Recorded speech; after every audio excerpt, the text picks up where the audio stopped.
That's what people want. They want to be on a list and they want to be getting a high signal to noise ratio. And if you've given them inputs, signals, you can then respond in kind with content that helps them with that. And that's just a matter of you curating and saying, all right, I have 3 different groups that people fit into. I've written a lot of content. How can I, curate things in such a way that appeals to each of these groups?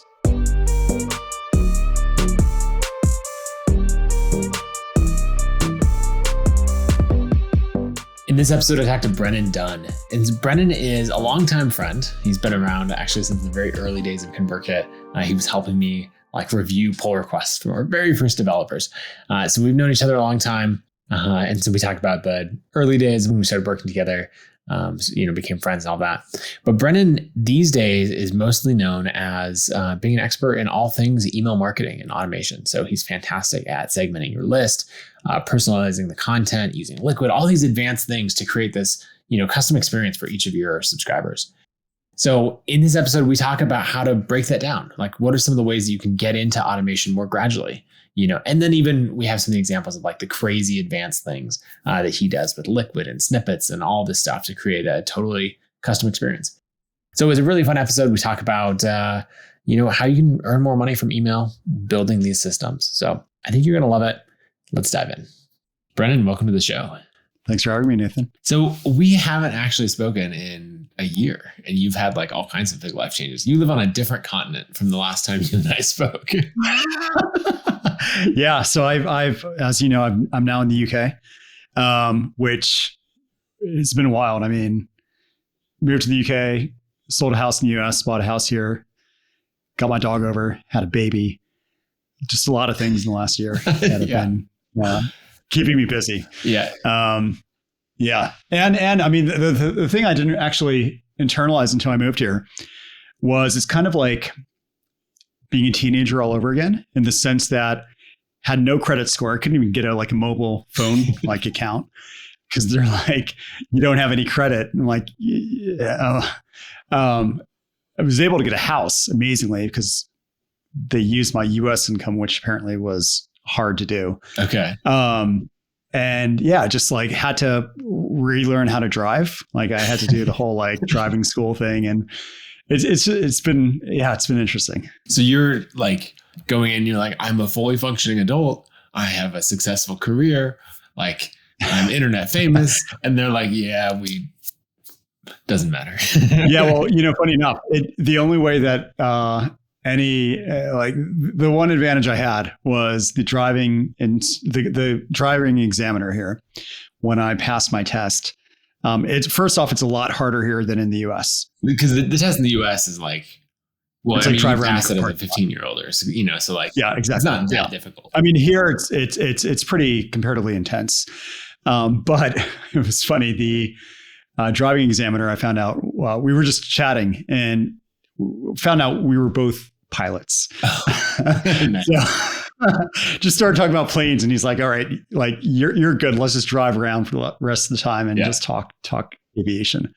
So that was pretty cool. Yeah. So there's a bunch of stuff in that, but did you end up selling your plane? Because you were flying out in Virginia. Yeah. Yeah. So the problem is to get it across the ocean, there's 2 ways of doing that. You can either take off the wings and stick it on a container ship, which is risky from a mechanic point of view, and that it could get dinged up and all that stuff. Or you can do the Arctic crossing. So that's Canada up into Greenland. Canada, Greenland, Iceland, Faroe Islands, Scotland, and then finally here. Which I really wanted to do. Yeah. I mean, I've watched videos of people doing that, and they've got their... Yeah. You're wearing your cold water suit while flying and all that. Yeah. Right? Yeah. You need you rent an immersion suit. You need to rent a what do they call them? Just an external tank kind of for fuel. Right. And it's just you need to get a not a VH or a UHF or a VHF, but a HF, high frequency radio. Because once you're over, I think it's between Canada and Greenland, there's no air traffic control. Right. And you're just kind of you're halfway there. And in my plane, it's this is the go, no go decision. Is the weather going to hold? Because if we go any further and I can't land in Greenland, I'm screwed. Right. Or do I go back to Canada and hope I can land there and that the weather hasn't turned? So just a lot of like, I think if in a different life, I would have, if I was single and like 15 years younger, I might have done it. Yeah. So no general aviation plans in the UK, or you might pick that up? Not anytime soon. There's a glider club that I want to get involved in, that I've never actually done gliding before, that I'd like to check out. But yeah, I've just, so much has been going on. I haven't had time to do any of that. And the annoying thing would be for me to rent a plane here, I would need to rent what's called an N registered plane. So US registered plane, which they do have, but I couldn't, because I'm registered with the FAA. That's how I got my license. So I couldn't fly a Gulf or a G registered plane here without converting it to the UK equivalent, which again means like, you just can't fill out a form and have them convert it. You need to go through the whole like trading thing again. Yeah. Yep, there'd be a big change. Lots of other things to focus on, like life in a new country and everything else. I want to talk about, like, I think probably a lot of people as we interact online don't realize how long we've known each other. Like I went back and I searched my inbox for, just Brennan Dunn. It comes up with like 800 results. So we've interacted a lot, or really we talk about each other in newsletters and so write all the replies to newsletters and everything else. But the first email, I just closed out of this. Where did I put it? The first email that I sent you is the subject line is my book launch, September 4th, 2012. So I think we must have interacted on years. Hacker News, maybe. I think it was Hacker News, and I think actually before we emailed, there was a DM stuff on Twitter that I think that could be. But yeah, I think it was, because back then you and I played the whole like gamify Hacker News game. Yeah. The email is Brennan, glad to see your book coming out in a few hours. Looking forward to reading it. My book, the App Design Handbook, is out as of this morning. Would you mind giving it some love on Hacker News? Currently, it's just below the homepage. So yeah, that's all. Yeah, it was good back when we could just write these like intense blog posts and then just kind of know how to get it to the top of Hacker News and get that massive amount of traffic that was worthless, but still a lot of fun to see in Google Analytics.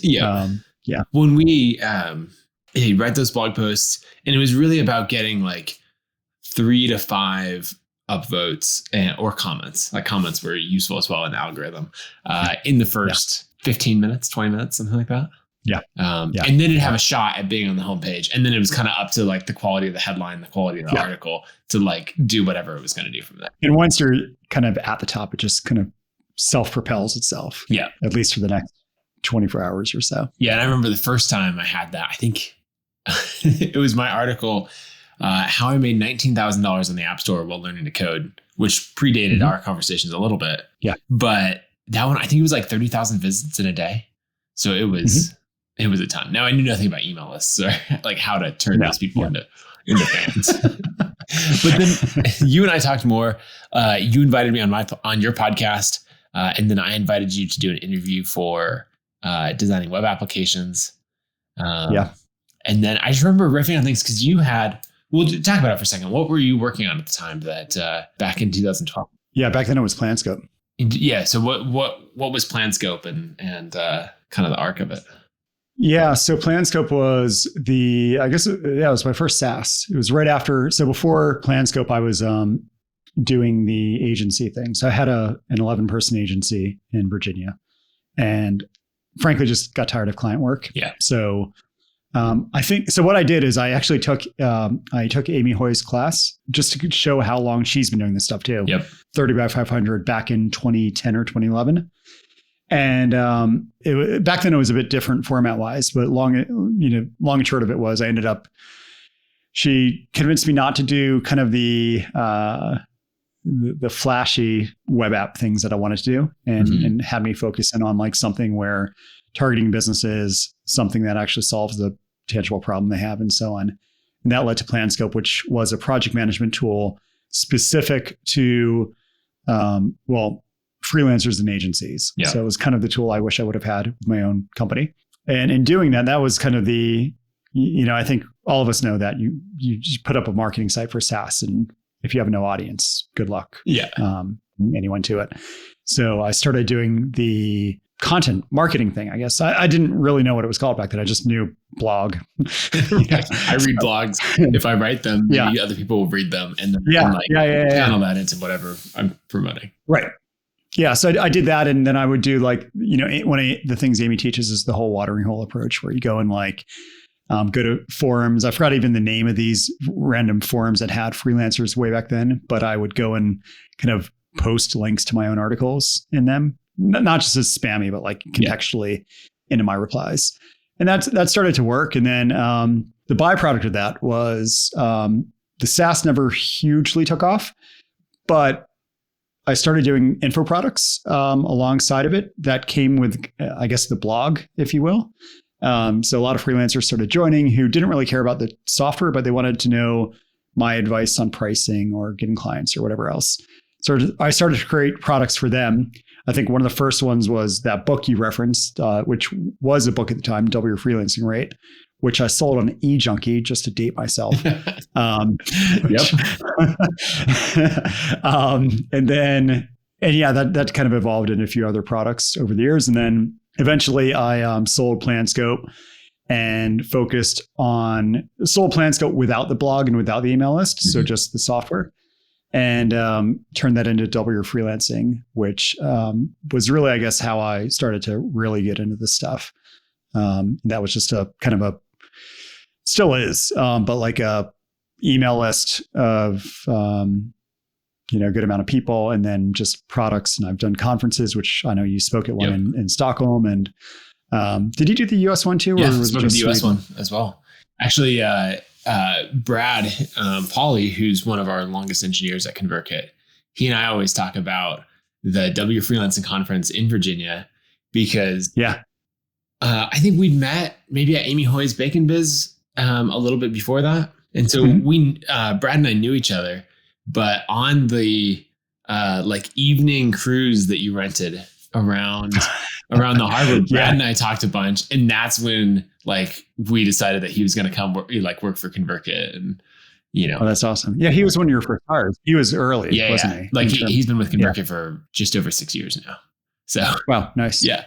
So we always go back to we met on a dinner cruise, and as you do, was the deal there. So all thanks to you putting it together at the WFreelancing Conference in Virginia. Yeah. Yeah. So it's been a wild ride. I mean, and then WFreelancing, again, like I mentioned, it's still around, but it's kind of in maintenance mode is probably a good way of putting it. Yeah. And but it still works in the sense that people still buy stuff and people. Well, and that's where you really got into the whole world of automation at that point. Yeah. Right. Because describing it as in maintenance mode is kind of downplays what it actually is. It's this pretty, I don't know, I'm trying to think what the word is, sophisticated set of automations and content, right? That's been built over time. Yeah. Yeah. I mean, there's a good amount of automatic pitching and automatic onboarding and all that good stuff that's happening. It could be, frankly, there's stuff I could do to make it even more effective, but there always is. It's just one of those things well, let's finish the arc, and then I want to dive into some of those things like the Evergreen newsletters and all of that. So from WFreelancing, that got you totally immersed in the world of personalization, automation, how to do things with the email. I think of you as one of the foremost experts in the world of personalization and all of that. Just you ended up with a deep marketing background and a deep code background. And you're great, let me combine these two and build systems for it. And then you got into starting Write Message to kind of make some of those things easier. Let's talk about that for a second. So actually Write Message was born out of your drip scripts. Yeah. So right. Exactly. So I did long before mastering ConvertKit, I had mastering drip, which one of the bonuses, if you will, was a zip file called Drip Pro Tools. Because one thing that Drip did was they had a Drip JavaScript kind of include you could put on your website that if you knew how to code JavaScript, would get you access to read and write any tags or custom fields. So what I did was I just wrote like a wrapper, if you will, that made it easy to query and set stuff through that pipe. And yeah, it kind of turned into a first version was like, let's figure out how to make this a SaaS, because most of the people who want this are marketers who the idea of like write JavaScript doesn't really sit well with them. So yeah, first version was straight up website personalization with the idea of like, you've got data in say Drip or ConvertKit or wherever of like, hey, this person's a customer, they're in this industry, whatever else. And therefore I'm going to change the headline on our homepage, or I'm going to change this around or whatever else. And that was the first version, which is kind of how we started. And then we quickly started to realize that there was a big segmentation deficiency because you can't do like personalization requires segmentation data behind the scenes. Yep. So you can't say like, show this case study if you don't know what industry somebody's in. So we then started doing, initially it was called Write Ask, but it was kind of like a add-on, if you will, to Write Message that would let you do like unobtrusive surveys on your website that would, you say, oh, I'm in finance, and then it just syncs up to ConvertKit and stores that data on their contact record. And that's slowly where we've been going ever since. Is we've started to realize that the website personalization stuff, while really interesting and fun, is really hard strategically to get people to execute on, because it requires like, all right, now we need to come up with 10 different headline variations instead of one different headline, one headline. And, there's a lot of upfront strategy that really requires more than just, I'm starting to think that that's more of like a kind of bounce exchange model where you need to have, or whatever they're called nowadays, of like strategy, but also software, right? So we're shifting away toward that to be more of a straight up lead gen / segmentation platform. And that's what we've been kind of doing ever since. Nice. Yeah. So for someone who doesn't know like the type of personalization that you would use, I think that what type of freelancer you are that you would always use in for WFreelancing, like maybe talk through that, both how you'd ask the question and then how you'd use that data, down the road. Right. Well, sure. The big light bulb moment. So when I first WFreelancing Rate, which is that book, that eJunkie book way back when, turned into an online course, because what's an easy way to add another figure to the price point? Call it a course. So made it a course, put together the sales page. And one thing that came from, I think, that early Hacker News thing that you and I share was that most of the early testimonials were all developers or designer types. So there's definitely like a bias toward that. That's what I was too. So you read the sales page, you look at all the case studies and testimonials, and they're pretty much all developers and designers. I got an email once from a copywriter who wrote in and said, I've heard good things about your course, but I'm looking at the sales page and it looks like it's targeting developers and designers. I'm a copywriter. Can this help me? And I started, not immediately, but over time I started to think, how many other people thought that, but didn't write in, right? Probably a lot. I mean, this happens all the time because people want the thing seemingly made just for them. So what I started thinking was, well, okay, a web page is a web page, and whether it's dynamically generated or static, who cares? Yep. If I could know that this person was a copywriter in advance, and then make it so when she gets to the sales page, I just swap out little bits and pieces of content to make it more copywriter-ish. Because the fact of the matter is, the course is about, it's not technical in any way. It's just how to think about pricing freelance work. So the bias was probably really helping developers and designers, but it was, cutting off a whole big audience. Every other customers. Type of freelancer.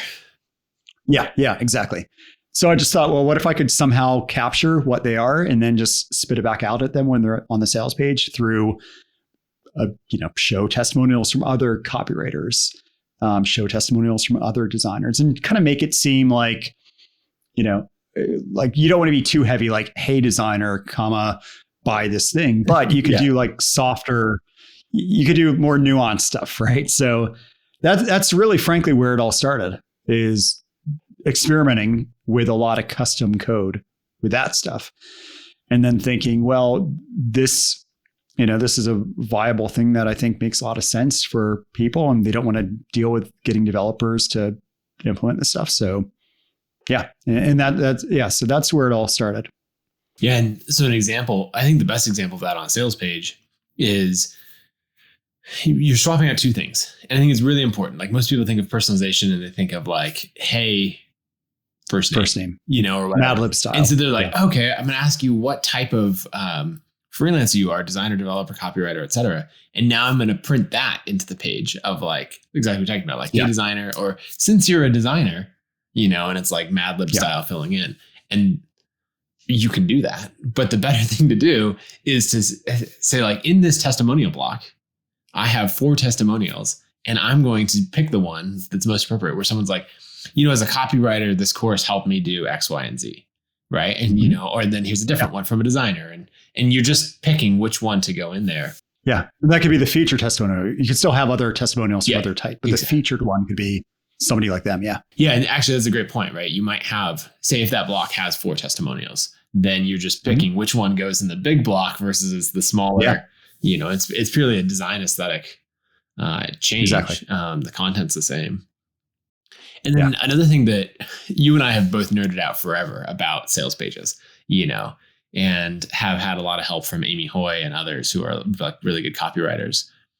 And one thing that we've always done is like make an assertion in your page. Like if you were to say, this is really great to help designers increase their freelancing rate, right? Then we would follow it up with a testimonial that says basically the same thing in a totally different way, right? So we're like, here's the thing that will help you. And then the testimonial is like, wow, this really helped me do exactly that thing. And so you're with the personalization, you're able to tie these things together in a way that someone's like, oh, I see myself in this page. This product was made for me. Exactly. And I think a lot of us, especially those of us who have done stuff with paid ads, we've always been told like, you need to match the ad creative with the landing page, right? Like you need to make it so they click this ad, the landing page headline should probably just reiterate that ad, right? And that's kind of what we're getting at here, which is like one of the ways I'm using this with WFreelancing at the moment is when people join the email course that leads to the sales page eventually. I ask people point blank, why are you joining? Why did you just opt into this course? Is it because you want to figure out how to price in general, or you want to, you're doing okay, but you want to start pricing on value, or maybe you're sending proposals and they're all getting shot down. So I've kind of come up with 3 different reasons that people generally have that originally came from a lot of open-ended reply and tell me why you joined, which are now specific 3 different groups.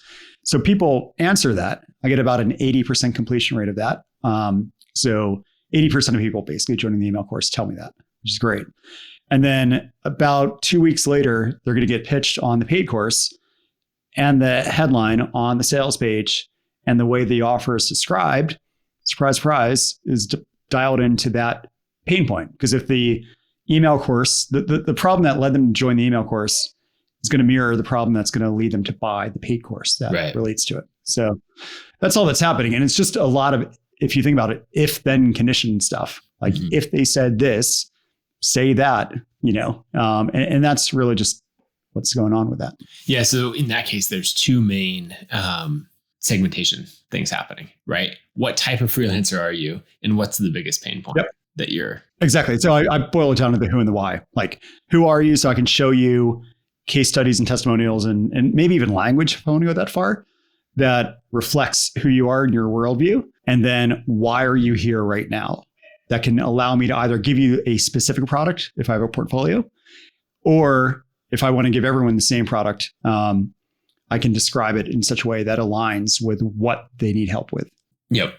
I love that. Well, and I guess another important point to make is this personalization, or the segmentation is not happening on the sales page, right? That's information that you're collecting much earlier. Because if you come to the sales page and it's like, what type are you? And they answer that. And I mean, that might be, like flashes cool or something interaction right at the beginning, but like, it's not as good. What you're doing is using a free email course, to say, hey, sign up for this. I'm going to give you all this information for free. That's your lead magnet. As part of that, you're collecting information either upfront on the sign up page. With Right Message, it makes it really easy to collect information like immediately after they sign up. Or over time, in the email. With like link triggers or whatever else in email. And so with that, then you're building the profile over time. And then when it comes time, and the right time might just be 2 weeks later. But when it comes time to send them the sales page. Or just whatever. I mean, the way it works out is, and not to get too technical, but with what we're doing at Right Message is we basically have created a link between, like in this case, ConvertKit with my site. So what happens is somebody's on the sales page and we're basically querying ConvertKit and saying, hey, what do we know about this person? They're segmented this way. So if that's true, since they're segmented as a struggling with proposals, we're going to change the H1 or the heading on that page to be the proposal text or something. Right. And that's pretty much all that's happening there. But we're collecting all this in advance. Yeah. I like it. Let's talk about the Evergreen newsletters that you put together, right? Because people have this idea of getting on a content treadmill, right? Of, okay, every Tuesday I'm putting out a newsletter. Here we go. And I'm supposed to write something epic, right? It should be just fantastic content. The best thing you've read on the internet about this topic. No problem. Just do it every Tuesday forever. What's your approach and how do you approach that and make it evergreen? I mean, I think that's fine when you're starting out because you have nothing to make evergreen. Right.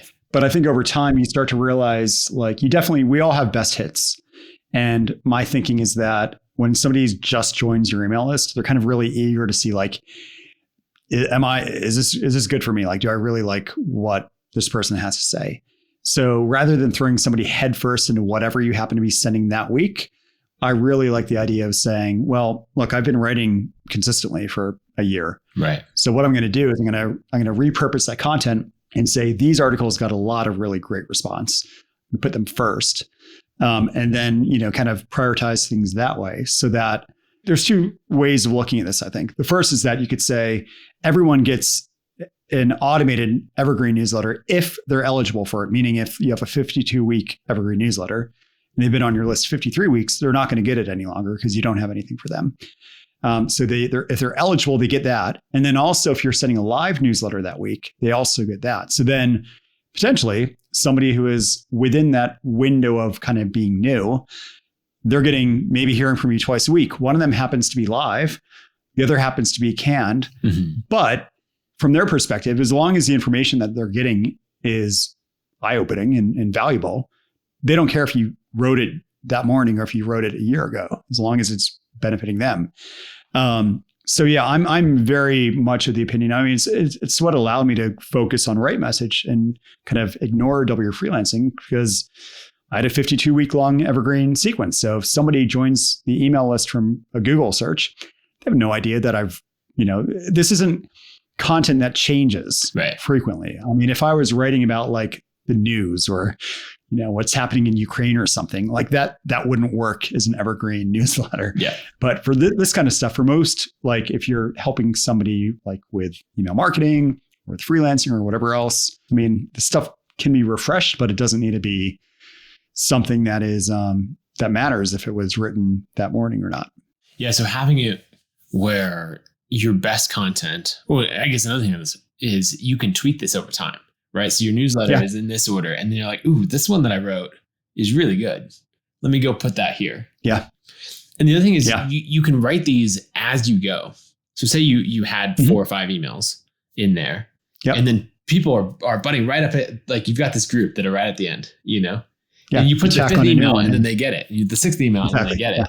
Yeah. But then someone signs up 6 months later, right? And they're on their own timeline working through it at a completely different pace. Yeah, exactly. Yeah. I was just gonna say that's the beauty of it is you can, like you said, you can add to it in real time and everyone who's lingering at the end of that sequence is going to get that email you push to the end.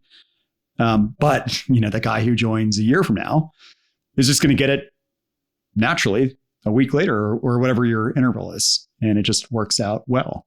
You can also do one other thing that I really enjoy doing with this stuff too is when you get segmentation data up front, like if they say they're struggling with X, you could have feeder Evergreen newsletter sequences that are dialed into X for the first, say, month or two, and then dump everyone into kind of a general drip, if you will. Right. And one benefit of that is, if they say, hey, I'm struggling with X, and then your weekly emails is just about that. Seem to really, really help me with X. I mean, it's incredible just how that works. I mean, it's better for, I think, user experience, right? Mm-hmm. Like that's what people want. They want to be on a list and they want to be getting a high signal to noise ratio. And if you've given them inputs, signals, you can then respond in kind with content that helps them with that. And that's just a matter of you curating and saying, all right, I have 3 different groups that people fit into. I've written a lot of content. How can I, curate things in such a way that appeals to each of these groups?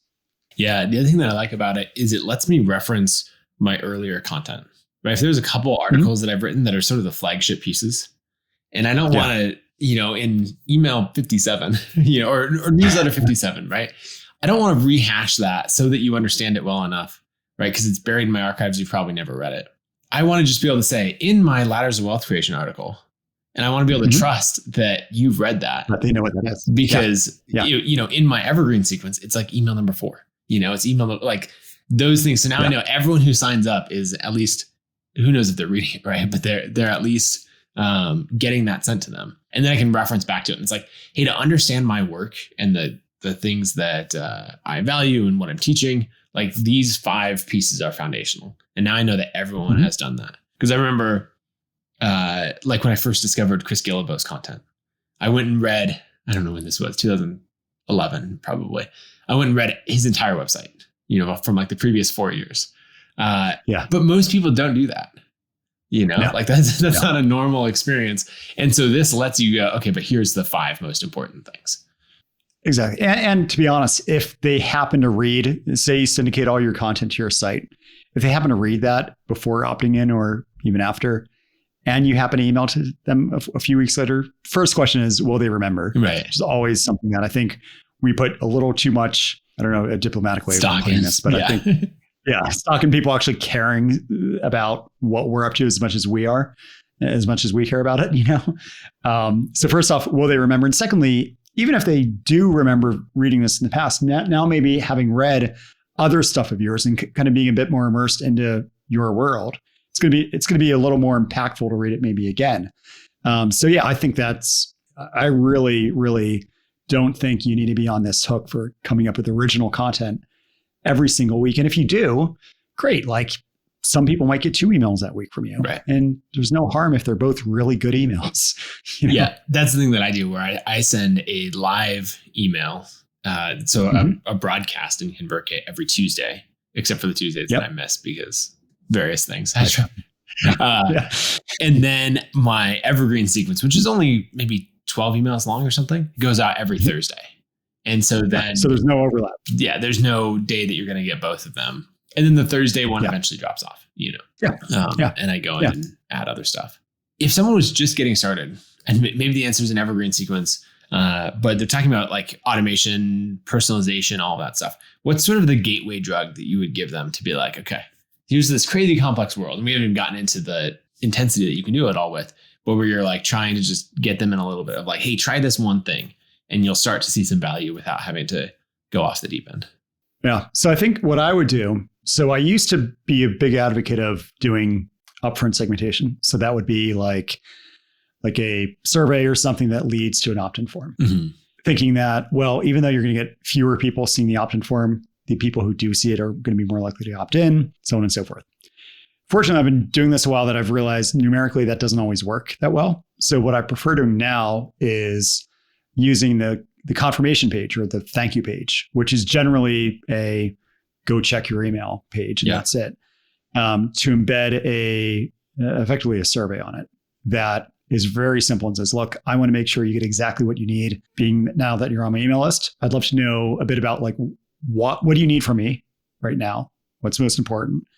A bit about like, so what I ask on Create and Sell is stuff like, why are you here? Is it because you want to build your audience? Or are you looking to turn more subscribers into customers? Whatever. I also ask them things like, what email platform do you use? ConvertKit, nothing, this, that, whatever. And then I ask them to kind of self-assess their abilities with said platform. And all that data then gets sent up to ConvertKit. So what ends up happening is my onboarding emails are delayed 5 minutes to give time for that data to come through.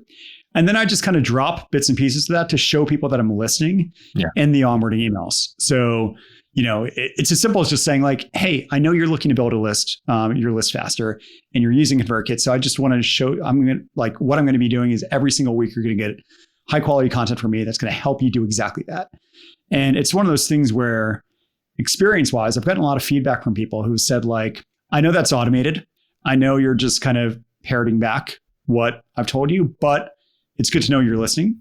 And I'm not just being treated as like a one size fits all message type thing. So I think the simplest thing, which is typically most effective, would be the first few emails that you send out are critical, these onboarding emails.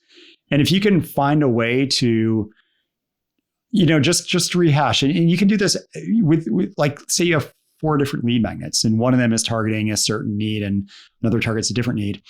And they all funnel maybe into the same, you give them the file or the PDF, and then they all funnel into the same onboarding flow. Maybe even just use that as indicators. Like, well, if they join this one, maybe I can mention something about what that lead magnet's helping with or something, and, drop that a few times into the onboarding sequence. So I think like that's usually what I recommend people do is just think, how can I roll out the welcome mat and give them a more individual experience based off of what I know about them so far. Yeah. And, we're talking about people knowing that like how this works, or that like, I understand how you're using the segmentation and that you're using data I just gave you.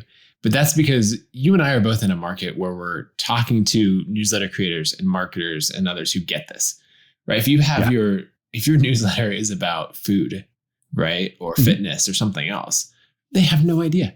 Like your audience is going to be like, I see what you're doing. They're going to be like, wow, this is great. This content feels like it's written just for me. No one is going to be like, oh, you put me inside of a switch statement and I've dropped down into this fun. Like the broader. Like when I'm sure you get these emails too, where it's like, Nathan, the email you sent me today was so good. And I'm like, thank you so much for writing that. It's like, what? Oh, that. Yeah. Today, okay. So you're getting this. Which of the 52 emails did you get today? Yeah. I had that where someone was blowing up my Twitter DMs and, exactly that of like, they were disagreeing with the article that I wrote today. And I had published an article that day, like live, like actually on my blog. And so I was like, what was controversial about it? I'm not seeing the connection. And then I realized, oh, you're on the okay.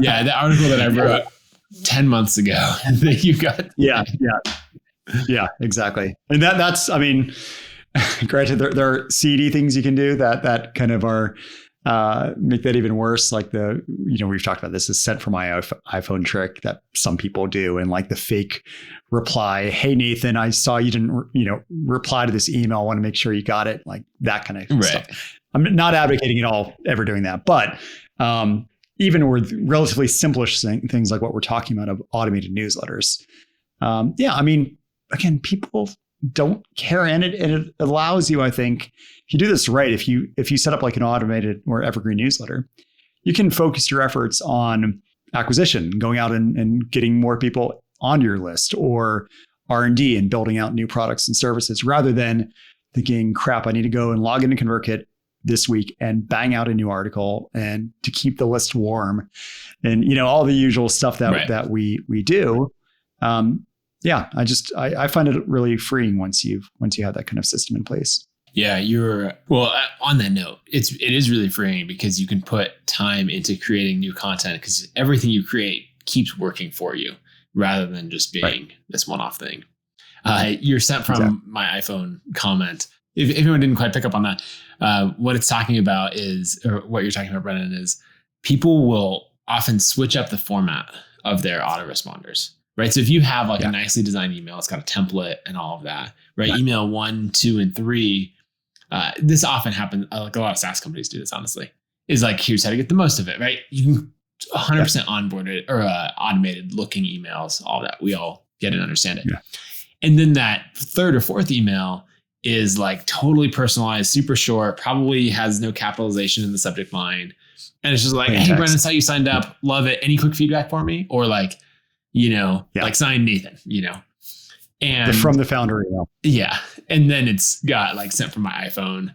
And then, so there's a version of it. I personally like the switching from the template, like the email template, the design one, into the plain text, and then making it casual.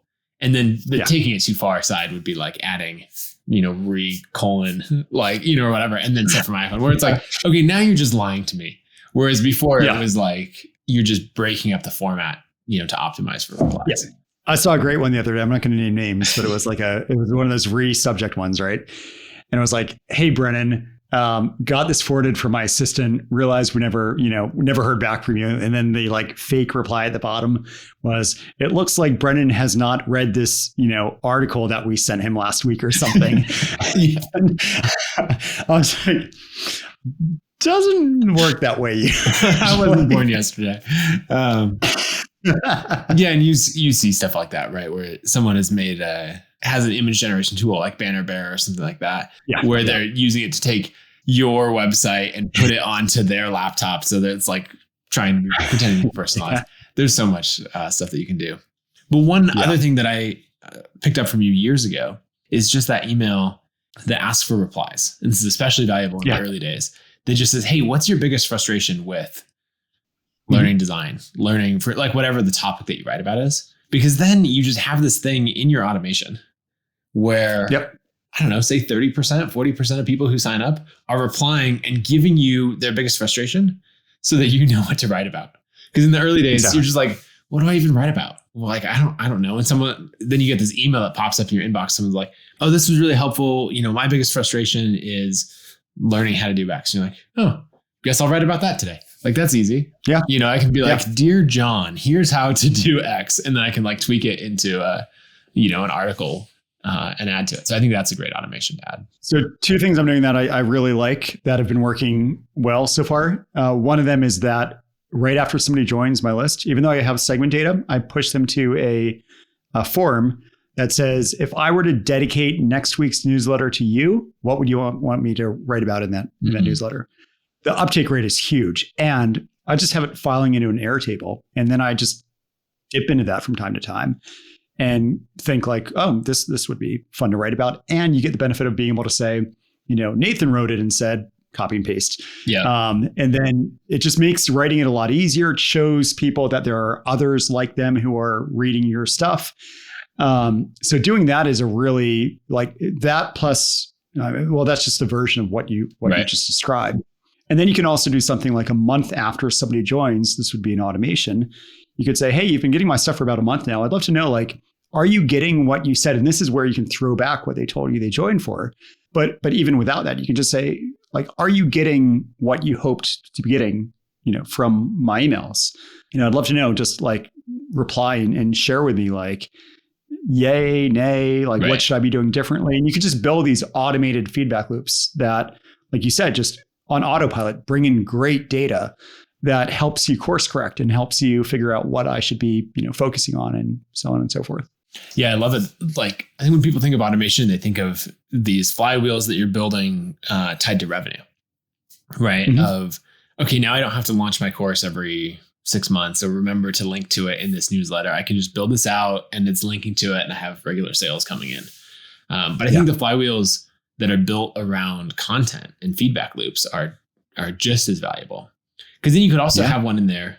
Let's say you really enjoy making new products. You could have one in there that's saying like, hey, this is quite a ways down the funnel. Hey, I see that you've bought X, Y, and Z. What else would you like to see me make as a paid product? Yeah, absolutely. And you'll see these come through and you're like, oh no, I don't want to make that. Nope. Oh, that is actually a good idea. I might make that sometime. Or if you see 5 people ask for the same thing, you're like, all right, maybe I should validate that and go down that path. Well, it's that whole thing of like life cycles, right? Where if I just join your list today and then tomorrow I get a broadcast email that was sent from you that's like, what should I be writing about differently than what I've written about? I'm not ready for that email, right?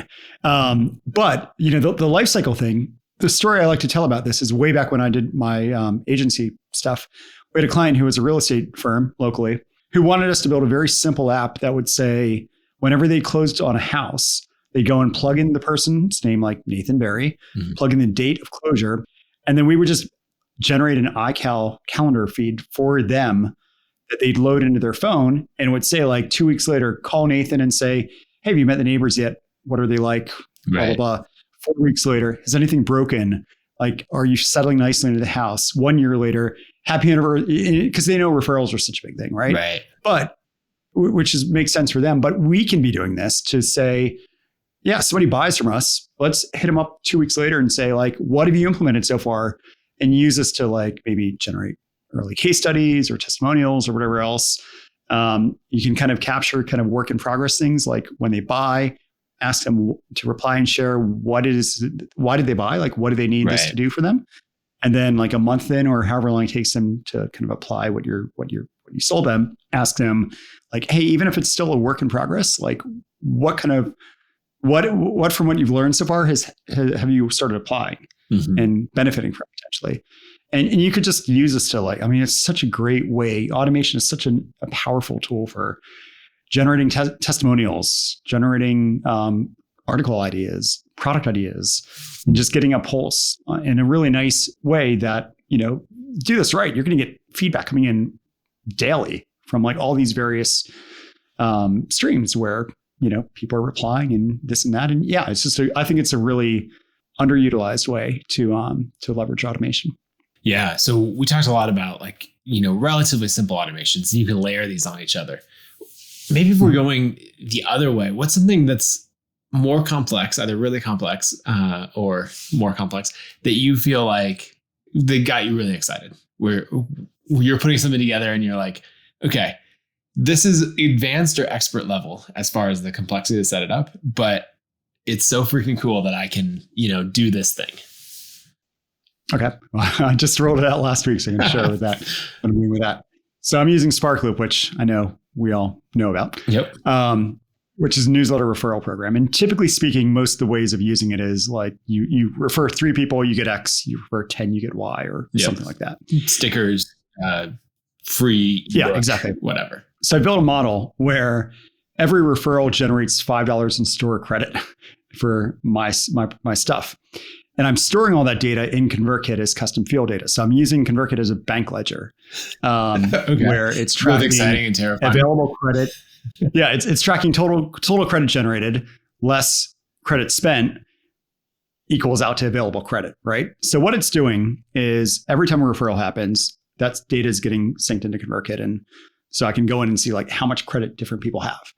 But on top of that, what's happening is, so I mentioned the newsletters that I send out, right? My business with Create and Sell is basically send out a weekly or twice weekly newsletter. And I want to have a recommended product, since I have a few different products now on offer, a recommended product that's based off of what I think you should buy based off of what I know about you. So segment data along with, or interest segment data, along with what you've done so far. Like what have you bought and haven't bought? So what's happening is, it's crunching a randomized offer, and there's a bunch of variations to the call to actions for each of these different things. So if like Nathan gets email and it says you should buy Mastering ConvertKit, there might be 5 or 6 different things I have loaded in that gets cycled through to promote Mastering ConvertKit with every email you get. But it's also layering on top your credit. So if you have it's $1,000 course, so let's say you have $200 in credit because you referred 40 people or whatever that would be. It would say Mastering ConvertKit, 1,000, strike out 800, save 20%. And then you click on it, you go to the site, a little thing pops up saying, do you want to apply your $200 credit? You click yes. And then it's like a custom coupon that gets magically applied. So it took a lot of work to make that happen, but it's been less than a week, but it's definitely starting to work. Both from a referral basis, like people wanting credit, and also people buying and seeing, oh, I've already got some money in my account. Might as well apply it to. That's interesting. One of these things. That by giving them $20 off because they referred 4 people, they might be more likely to buy because it's not a sunk cost, but it's I don't know what the psychology term would be, but they already have some skin in the game, right? They already have it in, yeah. And who doesn't want to pass up a deal? And I'm already thinking, I don't know if I'm going to go this far, of having decays. So, yeah, you get $5 when you refer somebody. But if you don't use that $5 in a month or two, it goes away. So like, yeah, I don't know if I'll go that far. But I think what I really like about this is I can just go out and send out my newsletters and just do kind of a one size fits all. Like, I want to write about this week. Mm-hmm. And then I know that a recommended personalized offer with potentially credit applied based off of their activity, and there's copy under it about how they can get more credit, that's being shown. So I just write the thing, and the call to action is dynamic based off of them and their unique attributes. Right. Okay, so something that we haven't talked about yet specifically is Liquid, and how Liquid is key to making this all happen. What's an example of something? This is a hard question, right? Because you do everything in the emails with Liquid. So maybe explain quickly what Liquid is, and then some of those examples of what you use it for in an email. Okay, so Liquid is a templating language built by Shopify, which, funny enough, way back in 2008, I was using it for a CMS for an agency I was working for at the time, because every agency built a CMS. Yep. So I was using it back with Ruby way back when. But basically, long and short of it is, Liquid is it's a relatively sophisticated, with quite a few drawbacks, but it's a way for you to, at its most basic level, spit data out from like a custom field or something, or conditionally show content based off of, say, a tag. But you can go a bit further, because you can do mathematical things with Liquid. You can transform things. You can say, like, take the first name, reverse it, make it all caps, spit it back out. So you can do kind of like Cody type things. But yeah, I mean, done right, you can calculate whatever. You can draw percentage bar graphs, because you can say, well, if there are 10 emails total and they've done 3, well, we're going to calculate that and realize that's 30%. And we're going to have a bar graph and make it 30% wide. And that can all be done with Liquid. So yeah, I mean, ConvertKit processes all your emails with Liquid. So it's a cool templating language. Yeah. And I'm glad it's supported. One, I mean, there's a bunch of interesting things that you can do with it. One thing is, if you were doing a course that like automatically opens and closes, a product launch, right? And so it's time just to you, instead of it being like from February 1st to February 15th every year, right? It's time just to where you are in the sequence. It's like going from week 27 to week 30 in our Evergreen sequence. With Liquid, you can do things like figure out what that date is that the cart is going to close, and then say, hey, and then you can cast it over and figure out what day of the week that is. And say, hey, this is closing next Tuesday. And print an absolute date into an email that was sent relative to when someone's getting it, and all kinds of other things.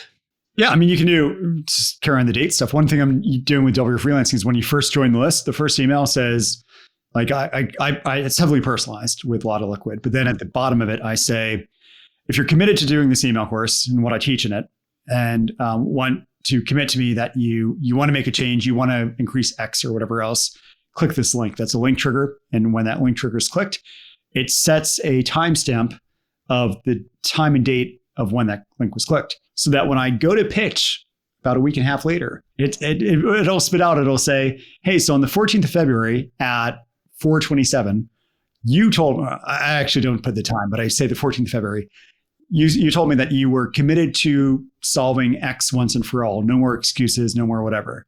And now I want to show you exactly how you can do that. So little things like that, where we're basically using Liquid to say, getting a date, and we're going to transform it in such a way to say last Monday, like you mentioned, or 14th of February or whatever. There's just a lot of interesting things you can do. One thing I do with it is, in my email templates, I have all of my affiliate links as Liquid variables. So whenever I'm like linking, let's say I talk about ConvertKit and I want to link to my ConvertKit affiliate link, or if I do it with SparkLoop or whatever else, all I do is I just put in the Liquid variable name, and then I don't need to worry about like remembering what is that, stupid whatever I gotta remember for it. So it's a really nice, like, it does take some coding prowess, to be honest, to know how to use it beyond just sticking in field data or conditional stuff. But there's a lot you can do with it. Yeah, when you have the creator email template pack, which has taken a bunch of these things that are kind of a pain to put together. Like one example is the newsletter referral widget, right? Where you have a bar graph that you've made that's like, you've referred 0 out of 3, 2 out of 3, and then you have an update. You're one referral away from unlocking this reward, and I've seen a bunch of people use that. Like, I think even James Clear has used that on James Clear. He's using it. Yep. On his newsletter. Yeah. Have you seen like that much bigger block in that, tailored call to action really increase referrals? Oh yeah. Yeah. I mean, I've never done a proper A/B test against like the normal, like, here's your link. But I do think that having like it's not gamified, but like a leaderboard type thing, like what you're referencing has like the progress that you are making towards through your current tier. So like you said, you're 60% of the way there. And then it shows like what you've unlocked and haven't unlocked. So I know gamification works, which is what that is. And again, I haven't done a proper, but I know that enough people have switched over to doing that and have stuck doing that to assume that it seems to work across the board. It's working well. And then like one other advanced feature that you use for all of this is content snippets. Like, I think that's one of those things that's kind of buried away in ConvertKit. Actually, I got emails of people like, why did you redesign the nav? Right? Because we changed it to add these drop downs. And it's like, so we redesigned it so that people would find features like email templates, content snippets, and all the stuff that people had no idea that it existed. But you've used content snippets to make it so that, you'll write this advanced thing, whether it's the referral widget or, any of these things. And then you put it away in a snippet, and then you can just call the snippet.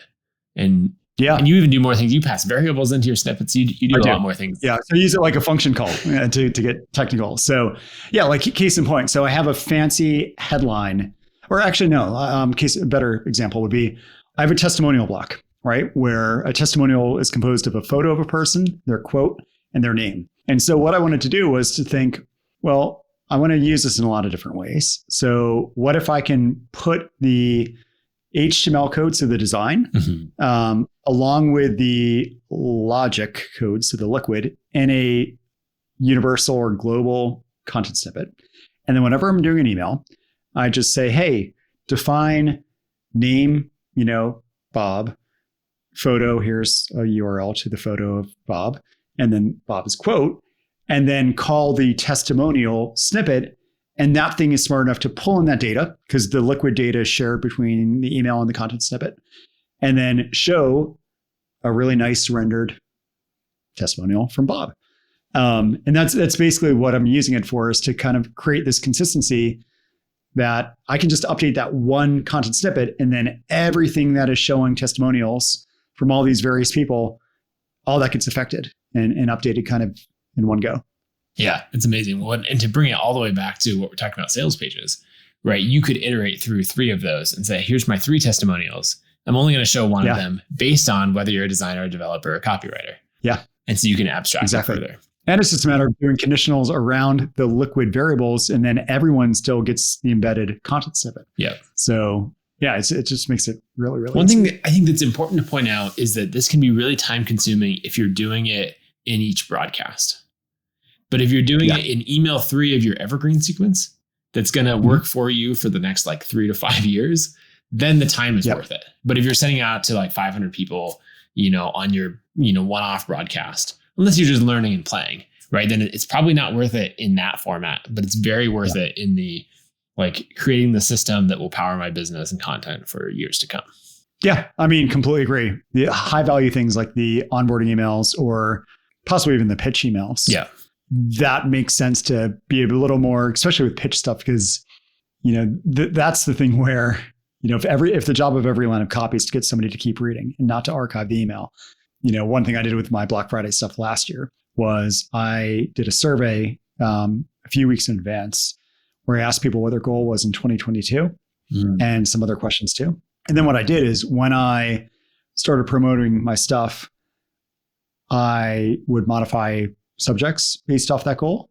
And I would especially modify like the opening lines of these sales emails to reflect that.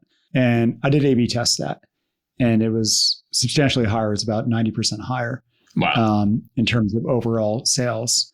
Just because if you think about it, what we're doing with that is we're saying, you told me that your goal is X, and here's why I think this thing specifically can help you with X. And then you can redescribe the way you position the product to fit that. And yeah, it takes more work because you need to do the liquid coding, but you also need to think, what do I want to say differently about this product to this person versus that person? But it makes sense why it would work. And it's a high value email. I mean, if it's a proper promotional sales campaign, yeah, it makes sense to spend a bit more time making it work. Yeah, I love it. Okay, we can talk about automation for a long time, and we'll do a round 2 at some point and dive into more of it, because we haven't even gotten into details on how you could do like segmentation with right message and so many of those other things. This was the very high level overview. But first, I'm going to give a plug for createandsell.co, which is your newsletter about all of this, going into the details. If anyone's really looking for taking their email marketing, and newsletter and all that to the next level, you're the person through Create and Sell who's like trying on all of the most advanced things and playing with it. So everyone should definitely go subscribe there. And then there's the creator email template pack, which has so many other things in there. You got mastering ConvertKit, and then probably most of all is right message, right? That's the biggest, full SaaS application to make all of this customization and personalization work. What else did I miss as far as where should people go to follow you? That's probably it. I mean, you can say hi on Twitter. I'm Brennan Dunn on Twitter. But yeah, I mean, that's trying to I'm racking my head. I mean, obviously there's WFreelancing too. Yes. But yeah, if you're listening, you're probably more into email stuff. So yeah. That sounds good. Well, thanks for building so much awesome stuff on top of ConvertKit. Like, it's way more powerful because of what you've made. Oh, you built a great platform, so it makes it really enjoyable to work with. That's been good. Awesome. Yeah, and then we'll have to just keep going on more stuff to build and more content about it. So thanks for coming on the show, and we'll talk again soon. Of course. Yeah. Thanks, Nathan.